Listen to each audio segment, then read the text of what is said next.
If you clicked on this video, then you probably have a guppy. Yeah. It probably has a bent spine. Yeah. And you're probably going to subscribe. Nope. Fine. That's cool. So I'm here to help you. So let's go on a trip.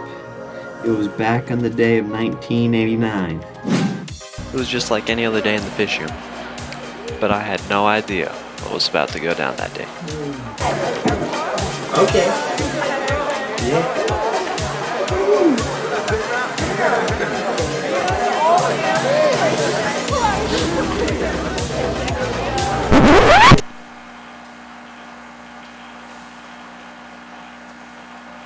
Repeat, that fish is deformed. That's not true. Hey.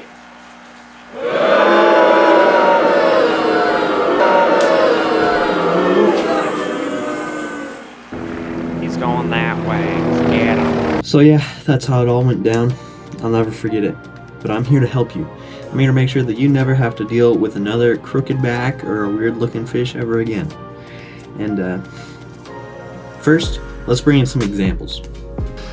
My two little examples here. Now, as you can see, kinda, these guys got they're like a little U. They are very bent.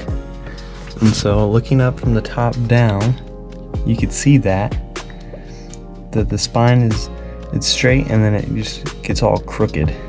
And so if you have fish that are looking like this, then it's probably scoliosis. This is not as bad as case, and so you can see he's just starting to get a little bit, his tail's starting to bend at the end there. So basically what this is it's called scoliosis, and people get that too. And I got good news and I got bad news. So the good news is that it isn't contagious. Yeah, boy. Unless they have babies. So if you see one fish with it, you're not gonna have the other one start getting it. The bad news is it's not curable. Oh my God! Oh Jesus! So yeah, the only ways you could really deal with scoliosis, well, I got some do's and I got some don'ts. So one of the do's is one of the don'ts is don't let them breed. So if a fish with a bent back, because when these guys grow up, it's still going to be like this. So when they grow up and they have babies, it's going to pass on that genetic gene with that bent spine. And so you're just going to get babies that look exactly like that. And that is no good. So step number one, don't let them breed other fish. If you have a way to get rid of them, and you feel comfortable about either feeding them to other fish or flushing them or doing whatever, and if you really don't want to kill them, then just put them in another tank where they won't be able to breed. So some do's. Now if you do run into these problems, like I said, you can't cure them, but there is a way to prevent it from happening.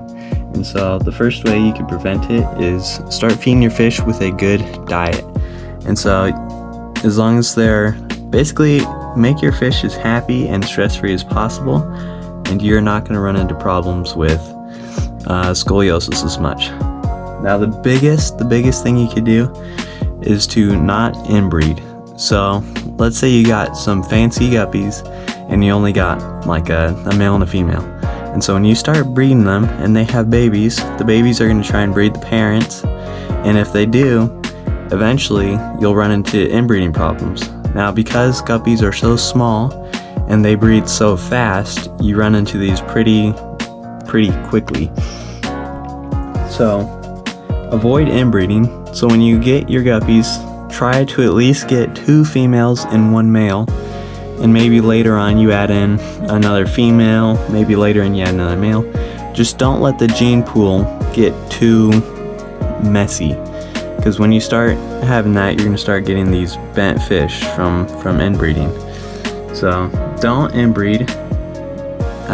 Keep your fish stress-free. Sometimes pregnant females will start getting scoliosis after giving birth because it puts a lot of stress on them.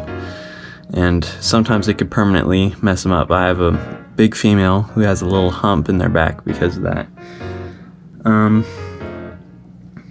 And yeah, that's pretty much it. Don't inbreed.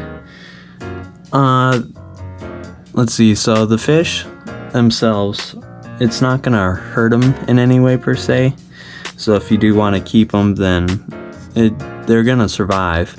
But some things you could expect to see are slower growth, so they might be smaller than the other ones. They're gonna have trouble swimming, and yeah, that's pretty much it. But if you are serious into breeding, then be sure to not leave these guys in your colony, because that will start throwing out bad babies for you, and that is just not good, because you can't really sell these because people won't, or stores won't buy them from you. And if you sell them to people, then their babies are going to have this, and they're going to be probably upset. So just call them out when you can. Just put them in a different tank, and you shouldn't have any problems. And be sure to mix up the gene pool. Inbreeding isn't good for the spine. And one more thing, it's not just guppies that you'll have this problem. It could happen in any fish, but guppies is just the most common because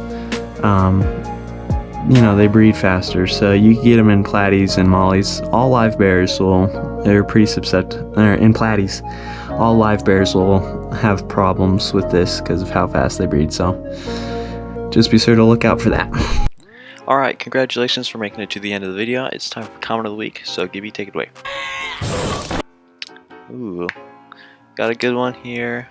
Gonna get some koi swords. That's a pretty good idea. If you guys haven't seen the video on swordtails, that's a pretty good one.